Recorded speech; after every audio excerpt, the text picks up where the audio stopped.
Ya, di sini bareng Warung Sobat. Kali ini saya akan membahas sebuah kasus yang sangat memilukan yang terjadi di kota Amstetten, Austria, yaitu seorang pria bernama Josef Fritzl yang dengan tega menyiksa dan mengurung anaknya sendiri selama 24 tahun di dalam rumahnya, sob. Dan tidak hanya itu, bahkan dia telah memperkosa anaknya hingga 3.000 kali. Ya, 3.000 kali, sob. Lalu apa sih yang sebenarnya terjadi? Bagaimana keluarganya tidak mengetahui hal ini? Mari kita masuk ke segmen Warteg.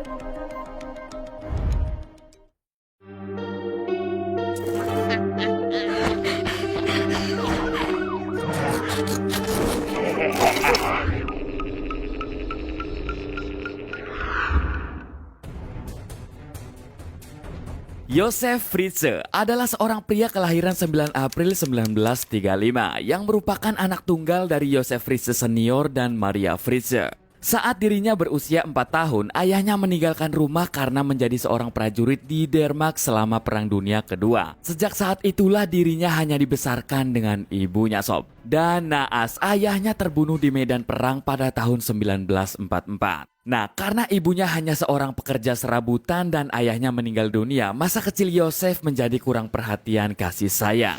Meski hanya hidup dengan ibunya saja, dia tetap tumbuh menjadi seorang pria yang dewasa, sob. Hingga pada dirinya berusia 21 tahun atau lebih tepatnya pada tahun 1956. Dia menikahi seorang gadis bernama Rosemary yang berusia 17 tahun saat itu.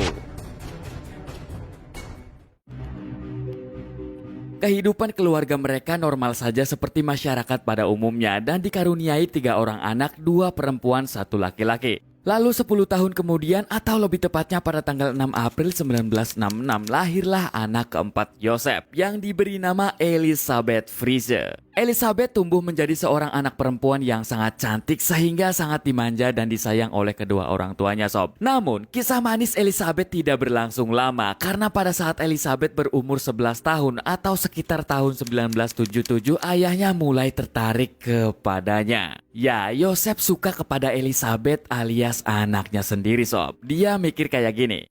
Kayaknya si Elizabeth makin hari makin cantik aja ya. Nggak kayak ibunya yang udah mulai peot. Dan akhirnya saat itulah dia mulai berbuat tidak senonoh terhadap Elizabeth. Sedangkan Elizabeth hanya terdiam kebingungan ketika ayahnya berbuat seperti itu. Ya mungkin karena masih anak-anak dan takut dimarahi, sob. Hari demi hari Elizabeth menjalani hidupnya dengan penuh tekanan batin. Bagaimana tidak, sob? Orang yang dia kira bisa menjadi pelindungnya malah berbuat yang tidak-tidak kepadanya. Ternyata sebelum perilaku buruk Josef dilakukan ke anaknya, dia sudah pernah terjerat kasus pelecehan seksual terhadap orang lain. Diketahui pada tahun 1967 atau sekitar 1 tahun setelah Elizabeth lahir, Josef masuk secara paksa ke rumah seorang perawat yang kala itu berusia 24 tahun di kota Linz. Kemudian dia memperkosanya sambil memegang sebuah pisau ke tenggorokannya, sob. Dan jika berteriak, dia akan membunuhnya. Dan di tahun yang sama dia juga disebut sebagai tersangka dalam kasus percobaan pemerkosaan terhadap seorang wanita berusia 21 tahun. Akibatnya, Josef ditangkap polisi dan menjalani hukuman penjara selama 1 tahun lebih. Jadi sepertinya Josef ini penjahat kelamin, sob. Oke, kita kembali ke Elizabeth, sob. Setelah Elizabeth lulus dari sekolah pada umur 15 tahun, dia mulai kursus menjadi seorang waitress atau pelayan di restoran gitu, sob. Tapi pada bulan Januari 1983, gejolak masa muda Elizabeth keluar, sob. Dia melarikan diri, dia pergi dari rumahnya, tidak mau kursus dan lain-lain. Lalu dia bersembunyi di kota Wina dengan teman dari tempat kursusnya. Tapi dia ditemukan oleh polisi 3 minggu kemudian dan dibawa kembali ke orang tuanya. Dia pun diharuskan bergabung kembali dengan kursusnya, sob, dan menyelesaikannya pada pertengahan 1984. Ya mungkin Elizabeth sangat hancur, sob. Masa muda yang harusnya menjadi masa yang luar biasa malah menjadi sukar dan mengerikan. Karena setiap pulang sekolah ayahnya pasti macem-macem lagi dan selalu memaksanya untuk tidur bersama ayahnya. Namun saat itu rencana ayahnya masih gagal. Pada 28 Agustus 1984 atau setelah Elizabeth berusia 18 tahun, Yosef kembali tergoda oleh paras cantik anaknya sendiri. Kemudian dia mencari cara agar dia dapat melampiaskan nafsu bejatnya itu. Hari itu, Yosef berpura-pura sedang melakukan renovasi ruang bawah tanah keluarganya dan dia menyuruh Elizabeth untuk membawakan pintu ke ruangan tersebut. Nah, tanpa perasaan curiga sedikit pun, Elizabeth menuruti kemauan ayahnya itu. Namun ketika sudah sampai di ruang bawah tanah, tiba-tiba Elizabeth terjatuh, sob. Ayahnya melilitkan sebuah handuk yang sudah diberi obat bius hingga dia tidak sadarkan diri. Nah, dari sinilah semua penderitaan Elizabeth dimulai. Sejak saat itulah Elizabeth mulai menjadi budak seks ayahnya sendiri, sob. Lalu bagaimana bisa keluarganya tidak mencarinya? Jadi sebenarnya Elizabeth menghilang lagi, sob. Nah, Rosemary atau ibu Elizabeth sangat gelisah dan melaporkan ke kepolisian bahwa anaknya telah hilang. Namun hampir sebulan kemudian Yosef menyerahkan sepucuk surat kepada polisi. Surat itu menyatakan bahwa Elizabeth sudah bosan tinggal bersama keluarganya dan ingin tinggal bersama seorang temannya. Ya, bisa dikatakan pacar lah, sob. Dia juga memperingatkan kedua orang tuanya untuk tidak mencarinya. Jika memaksa mencarinya, dia akan meninggalkan negara itu. Yosef juga mengatakan kepada polisi bahwa Elizabeth kemungkinan besar bergabung dengan sebuah aliran agama. Memang benar, sob, jika surat itu yang menulis adalah Elizabeth. Namun, isi suratnya di luar kendali dirinya karena itu adalah paksaan dari ayahnya. Elizabeth, ini kamu tulis surat, tapi kamu hanya menulis apa yang ayah katakan saja ya. Kalau nggak nurut, nih, bogem buat kamu. Elizabeth pun hanya bisa meratapi nasibnya, sob. Karena jika dia tidak menuruti kemauan ayahnya, dia akan disiksa. Jadi Elizabeth pura-puranya dibawa kabur pacarnya, sob. Padahal diculik oleh ayahnya sendiri di ruang bawah tanah yang khusus. Pertanyaan selanjutnya, kenapa keluarga yang ada di rumah itu tidak tahu kalau Elizabeth sebenarnya ada di ruang bawah tanah itu? Jadi ruang bawah tanah rumahnya itu yang tahu seluk-beluknya cuma Yosef saja, sob. Ruang bawah tanah yang dibuat Yosef sangatlah dalam, bahkan ruangan itu memiliki pintu yang dilindungi oleh kode elektronik yang dimasukkan menggunakan remote control. Dan saking dalamnya, untuk mencapai pintu itu, 5 ruang bawah tanah yang terkunci harus dilintasi. Ya, otomatis segala suara yang keluar dari ruang bawah tanah itu tidak akan terdengar, sob. Tapi meskipun demikian, di dalam ruang bawah tanah itu dia melengkapi peralatan layaknya sebuah kontrakan, sob. Ada toilet, dapur, beberapa kamar tidur, dan lain sebagainya.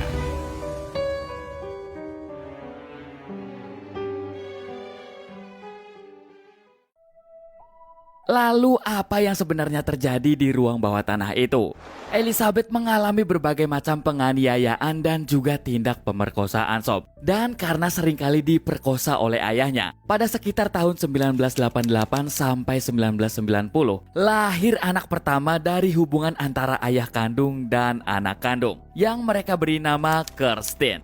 Lalu beberapa tahun kemudian anak kedua mereka lahir dan diberi nama Stefan. Lahir sendiri tanpa bidan dan mereka berdua dibesarkan Elizabeth di ruang bawah tanah itu. Dan setiap 3 minggu sekali Yosef membawakan bahan-bahan makanan untuk makan dan minum mereka. Lalu pada bulan September 1992 lahirlah Lisa yang merupakan anak ketiga mereka, sob. Yosef berpikir kalau kayaknya nggak mungkin anak ketiga dari mereka ini dibiarkan lagi bersama Elizabeth. Jadi dia memiliki ide untuk membawa bayi itu dan menyuruh Elizabeth menulis sebuah surat lagi yang mengatakan kalau dia tidak mampu untuk merawatnya.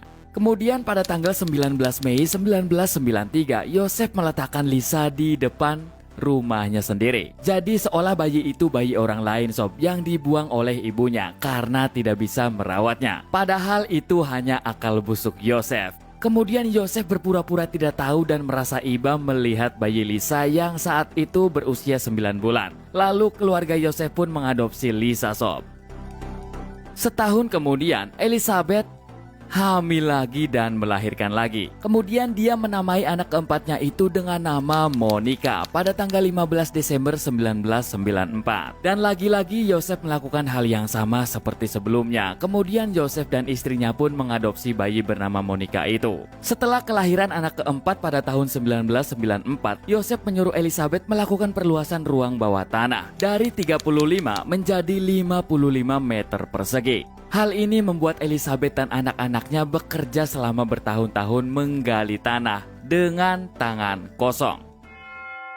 Lalu 2 tahun kemudian atau pada tahun 1996, Elizabeth melahirkan anak lagi sob. Kali ini dia melahirkan anak kembar. Namun sayang, salah satunya meninggal dunia dan tubuhnya dikremasi di tungku pengapian oleh Joseph. Salah satu anak kembar yang masih hidup tadi diberi nama Alexander, yang pada tahun 1997 lagi-lagi Joseph melakukan cara yang sama dengan 2 anak tadi yang mereka adopsi.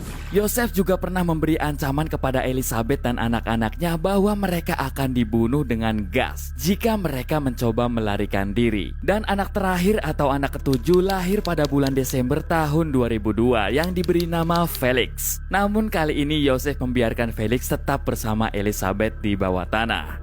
Elizabeth bersama ketiga anaknya Kirsten, Stephen, dan Felix menjalani kehidupan mereka selama bertahun-tahun di bawah tanah sob. Makan, tidur, belajar, bermain mereka lakukan hanya berempat saja. Sedangkan Joseph datang hanya untuk memberikan makanan dan memuaskan nafsunya saja. Lalu pada tanggal 19 April 2008, Kirsten putri Elizabeth yang berusia 19 tahun sakit parah. Kemudian Joseph membawanya ke rumah sakit di Amstetten dan memberitahu dokter bahwa Elizabeth telah meninggalkan gadis yang sakit ke rumahnya. Dokter pun langsung sadar. Loh, bukannya Elizabeth itu orang yang telah meninggalkan rumah orang tuanya ya? Nah, ketika Kirsten jatuh koma, dokter memanggil polisi sob untuk meminta bantuan agar dapat mencari Elizabeth karena dokter ingin tahu riwayat penyakit apa saja yang diderita oleh Kirsten. Joseph pun dilanda kebingungan sob, apa yang harus dilakukannya saat itu. Akhirnya karena khawatir Kirsten kenapa-napa, Elizabeth memohon kepada Joseph untuk membiarkan dia bertemu dengan Kirsten. Dan akhirnya pada tanggal 26 April 2008, Joseph mengeluarkan Elizabeth beserta ketiga anaknya. Kemudian Joseph berpura-pura tidak tahu apapun dan mengatakan kepada istrinya bahwa Elizabeth telah pulang ke rumah mereka. Setelah mendapat informasi dari dokter bahwa Joseph dan Elizabeth berada di rumah sakit, polisi segera meluncur ke TKP dan menahan mereka di halaman rumah sakit. Lalu membawa mereka ke kantor polisi untuk diinterogasi. Dan akhirnya disinilah cerita memilukan Elizabeth berhenti.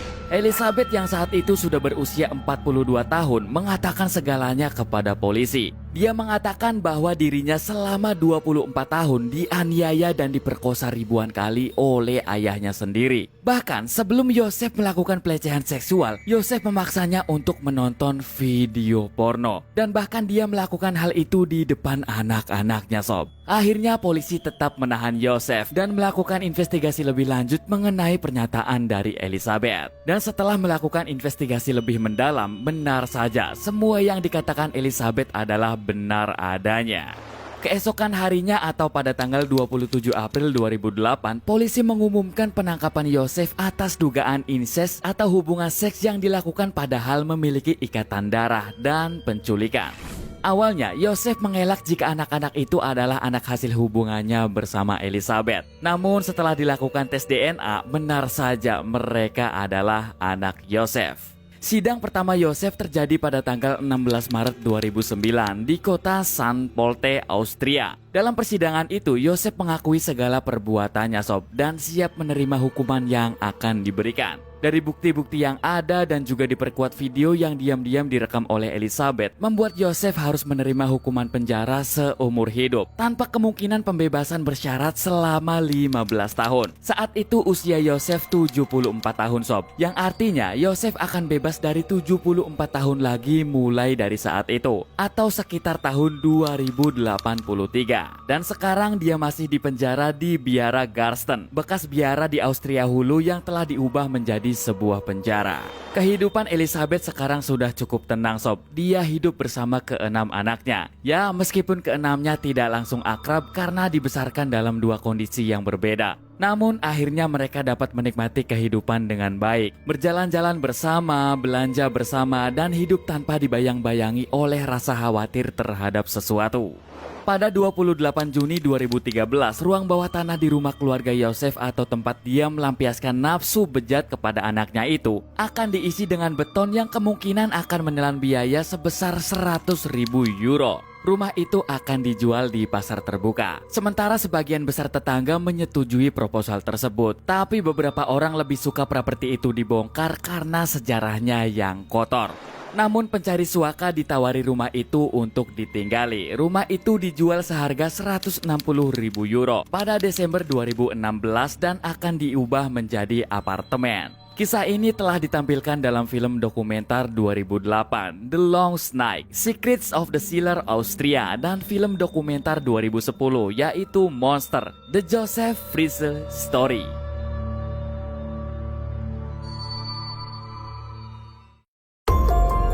Nah, gimana sob? Itulah suguhan warteg kali ini dan sampai jumpa di next video minggu depan. Bye-bye.